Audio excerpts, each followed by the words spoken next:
Hey everybody, it's Chase with AV Pop Culture again, and today we are here with the next video in my first time 4K reviews video series where I review a movie that I have never seen before and I'm watching for the first time ever on 4K physical media, and today you're next. So pop that tape in, I got you, let's go do this.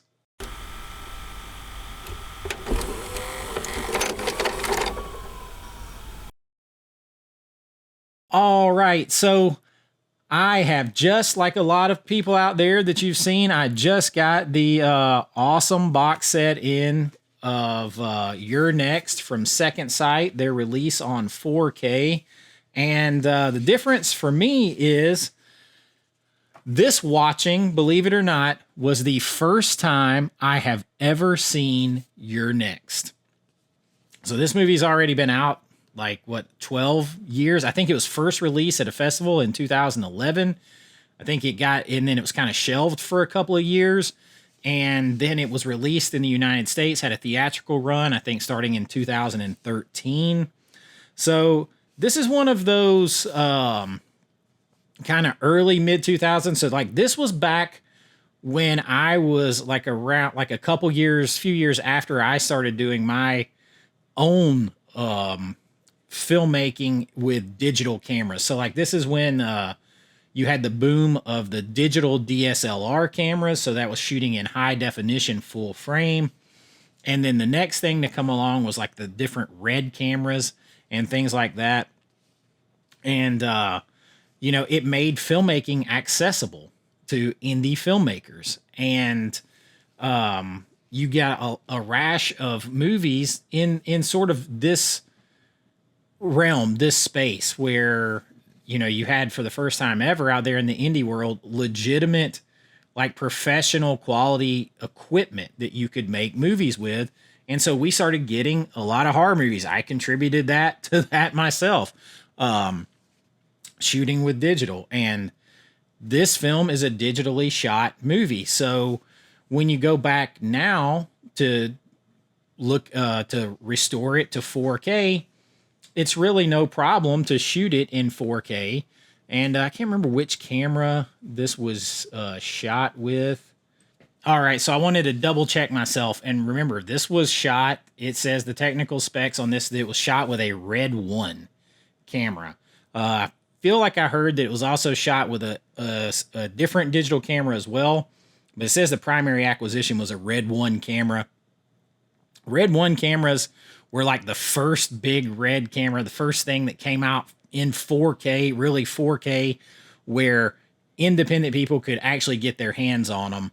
And they were still a lot of money. They were a lot of money to buy. They were a lot of money to rent if you could find anybody that would rent them to you. So, but it shot in 4K, and that was a completely new thing in the independent world. So when you know, obviously before that, as I've talked about before, you could not get a delivery system to get it to the audience in 4K, but the ability to show this movie and have it be in 4K had always been there. So I hear a lot of people, and I kind of want to just talk about this real quick first, because I've heard a lot of people, and this happens with a lot of digital films, people will say often that they don't see that big of a difference between a Blu-ray and a 4K. And usually when that happens, that movie was shot on digital 4K or better.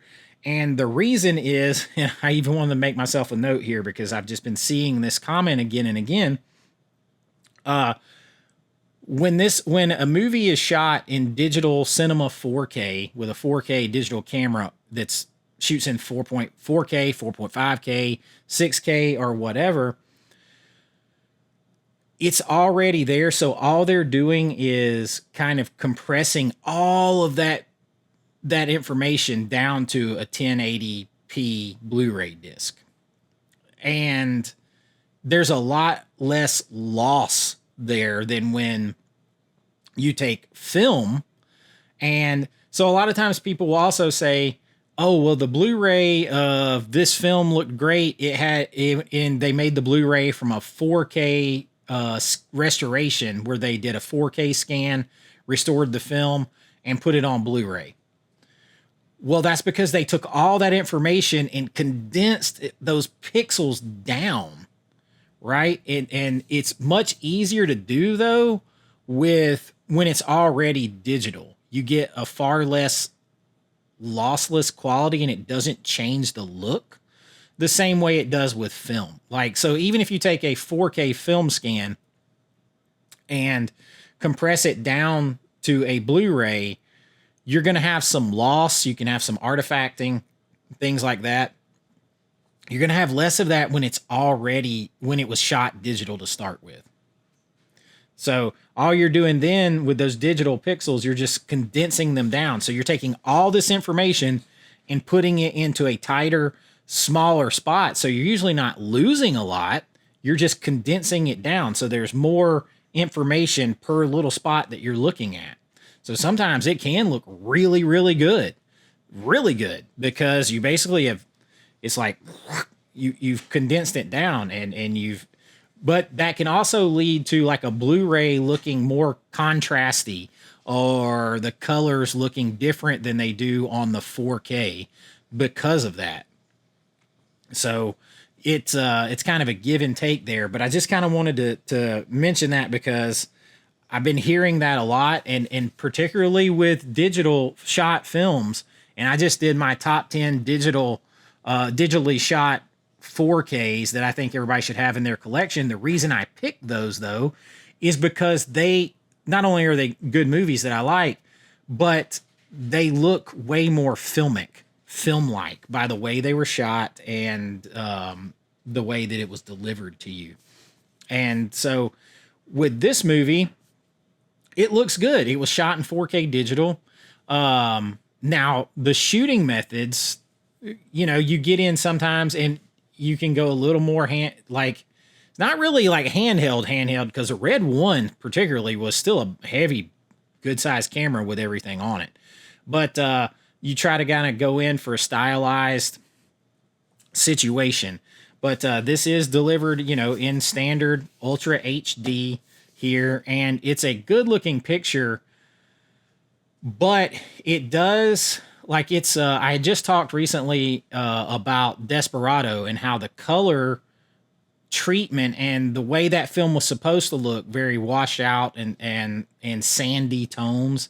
How maybe it wasn't, even though a great 4K, it wasn't the best to show off like the power of like high dynamic range of all these colors and brights to darkness. Well, this one is a product of its time when it comes to that. So like the picture looks good. It looks good, and it should. It was 4K. Now it's just being delivered in 4K. Basically, it's uncompressed now, and that's it. That's all they had to do was not compress it. But it suffers for something I was guilty of too. Around this time in the, I want to say in the 2006-ish to 2015-ish range, digitally shot films in particular, particularly lower budget films, definitely went for this look of, excuse me, I had to take a drink of my tea there. I'm fighting a little sore throat. So what I was saying is it suffers from it was just like a style at the time of this kind of desaturated, washed out, but then somewhat saturated back over again look, where it almost looked like the film was faded. And I admit, I color corrected like that. I did a drama film around this time called Buried Cane. It's the only thing I did that really wasn't horror. And it has those same kind of tones. Like, it doesn't matter if it's a night scene or a day scene. It's almost like a situation where, especially with digital, it was just like in vogue to kind of go for a filmic look. And by doing that, you would kind of saturate the color and then fade and bleed out like a color grade over the top of it. So it will look almost simultaneously saturated, but then faded over the top, trying to grab that film-like look. And to me, watching it, this film does that big time. So it doesn't make a lot of use of the color power in a 4K because they kind of bled the color out of it, but then they kind of faded it. And if you see the movie, you'll know what I'm talking about. It's very different than if you watch something like, let's say, Crimson Peak, or which was shot, with a digital camera, or something like, even Kong Skull Island, that was shot with partly with a red camera too, where it's very vibrant colors and stuff like that. That was a stylistic choice in there, and the early digital cameras really lended themselves to that because they just didn't have quite the dynamic range that we have now with digital cameras. So as far as like showing off your system as a 4K, this one is not gonna do that. Not gonna do that at all. But the picture is pristine and clear, as it should be, because it's just basically the uncompressed image of it. And inside you get the film. It's not really, in a slipcase. It's in the kind of digibook thing here. And you get your art cards. I'm sure a lot of you guys have seen a lot of these already, but some of you who just follow me, maybe you haven't seen all these, but there's definitely some cool art cards and stuff like that. And I don't believe there is an Atmos track or anything for this. I don't have a full Atmos system, so I kind of really don't pay attention to that. I'll pay more attention to that when I do have it. Let's see. I'm sure it says on the back of the J card. It is loaded with new special features, though. It has a lot of new interviews, new little featurettes, and this is a 120-page booklet that it has in here. It's got interview with Barbara Crampton. This was like her. You remember Barbara Crampton from like Reanimator and From Beyond? I love her in From Beyond, and Reanimator. But as an interview with her, this was kind of her coming back to horror. And let's see, a dual format edition, including the Ultra HD and the Blu-ray, bonuses on both discs. Let's see the specs. No, it's just a DTS master audio mix. So if you're looking for Atmos, I could see where that would be of benefit in some of the scenes where like people are kind of creaking around and running around like upstairs and stuff like that. But there's not like a bunch of powerful sound effects in this movie. And now it's time to talk about the movie.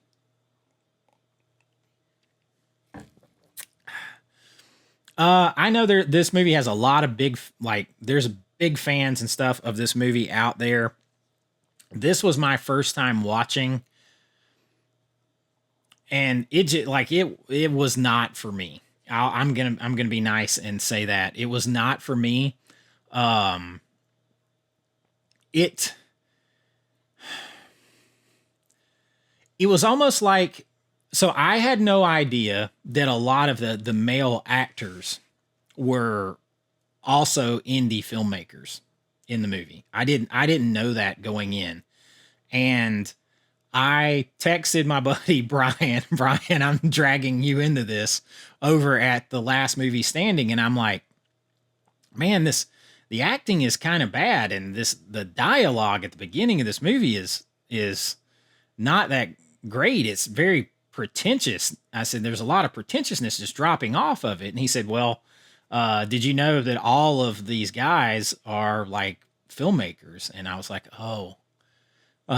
So like it made sense to me, because it's like a bunch of filmmaker, like film school students, like who are horror buffs, wanted to put in like all this stuff that's very clever and reproduce what they love the most about horror movies, but it's like they didn't have the patience to do it.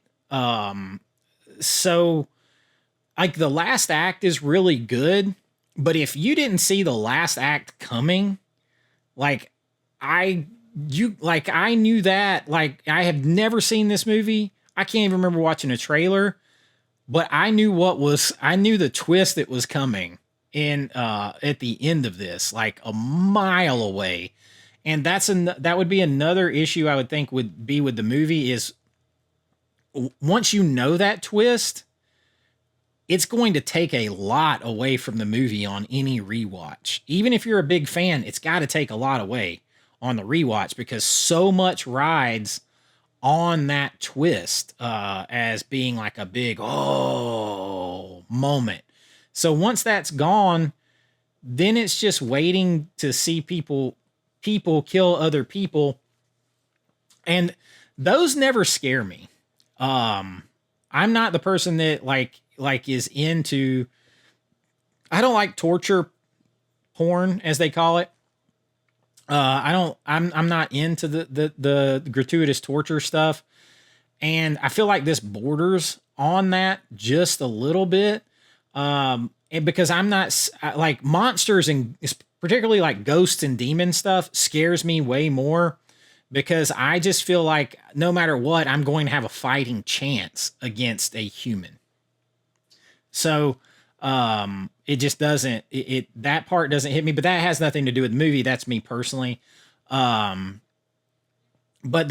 there's like the twist that they trying to set up just to me, I saw so quickly because otherwise it's just completely random. And then it's just like three guys doing the killing and it's not, you have a house full of people. I mean, they have crossbows, but you have a house full of people. And, you know, you could have just gotten into a room with no windows or even just one window and stayed away from the window and waited them out. I mean, there's only so long. So there has to be something to push it forward. And it's just I don't know. For me, I saw the twist coming and I was never surprised by it. And the like rushing everyone, like the whole conversation at the table is supposed to be very familial. And it really just sounds like super pretentious people arguing about filmmaking for no reason, really. And it just seems like overcooked. And so like, yeah, I mean, there's some cool kills in the movie. Definitely there's some cool kills, but like, I don't just watch a movie. That's what I'm saying. I don't just watch a movie just for cool kills. I want like, I feel like a way to say it is the movie doesn't have so much of a plot. It has more of a situation. So they're like, the plot of the movie isn't really a plot. It's a situation where we're going to take these people and they're going to be in this house and there's people outside trying to kill them. And so it's in that way, it's a situation. It's not that's not a plot. That's a situation. It's almost like a ticking time bomb situation. Because you know, somebody's going to run out of time and either the police are going to come and get them or they're going to get you. So it's a situation, not a plot. And the attempts to make the plot would work better if the character development was there just a little bit, but you put too many people in there for that to happen fast because you needed more kills. So we're supposed to know like the one guy is shy. Was it Felix? Is shy because he doesn't say much. And then the one girl is kind of like over it all, like kind of jaded or whatever you want to say about her. She's just kind of over it all because she rolls her eyes a lot. She smokes. She's not paying attention. And then there's the opinionated one and all that kind of stuff.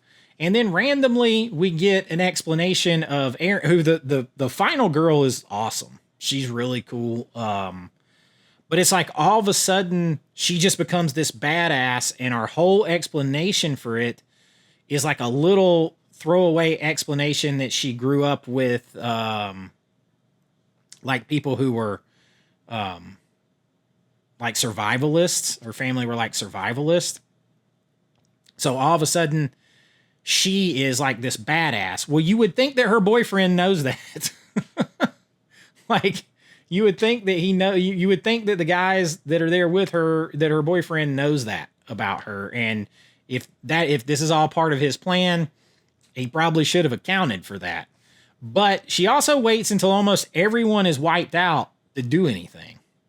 So it's, but when she starts doing stuff, no lie, it's badass when she starts doing stuff, but that doesn't save the movie for me.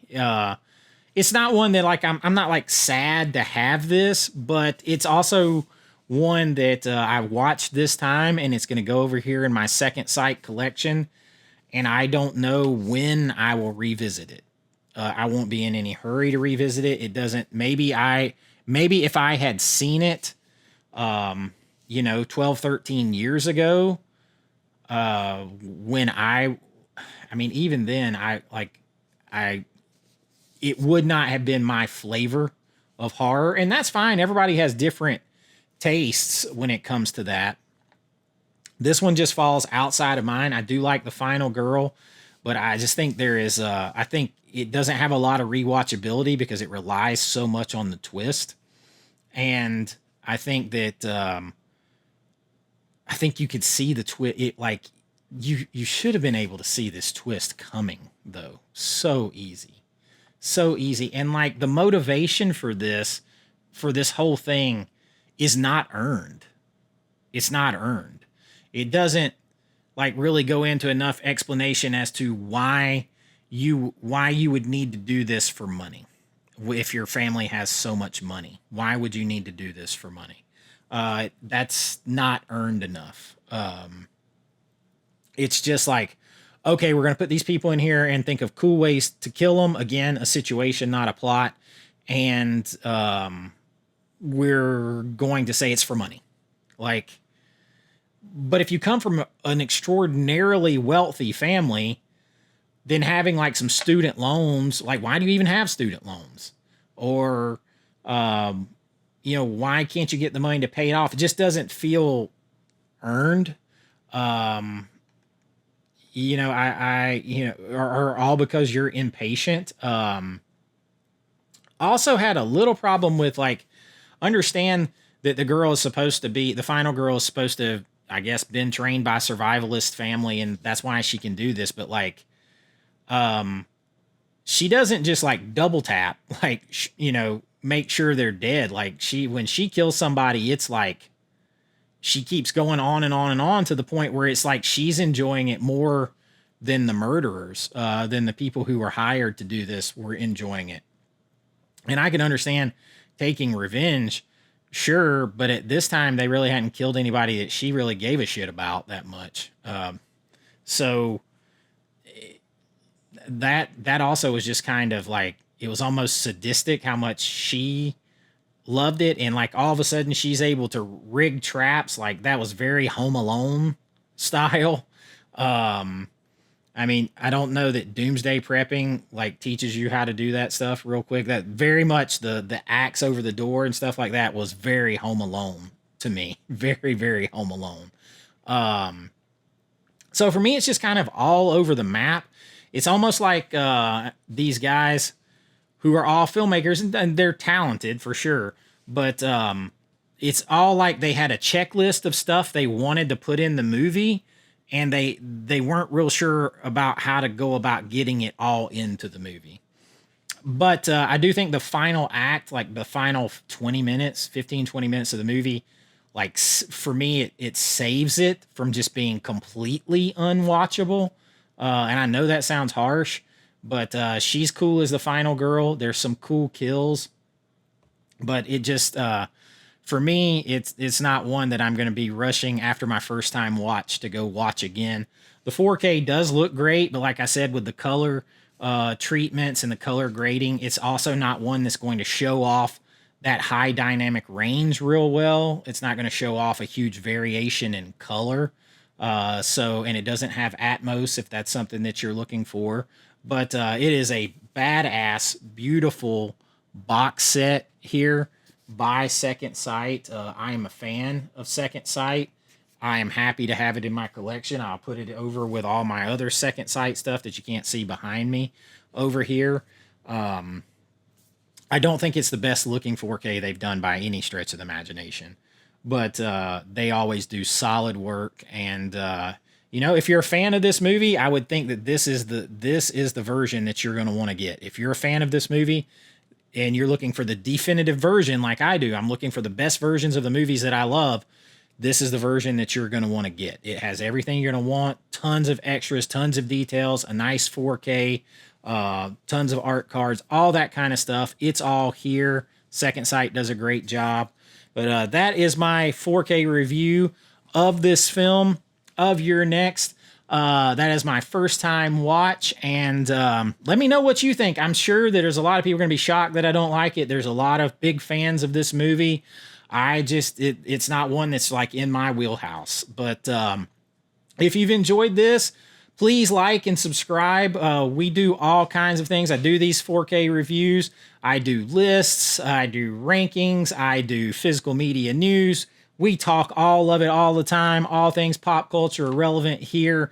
And there's a lot of stuff coming up. We're getting closer and closer to turning that page on September 1st to my focus on spooky season and Halloween and horror and fall movies and all that kind of stuff. We got some big sales coming up.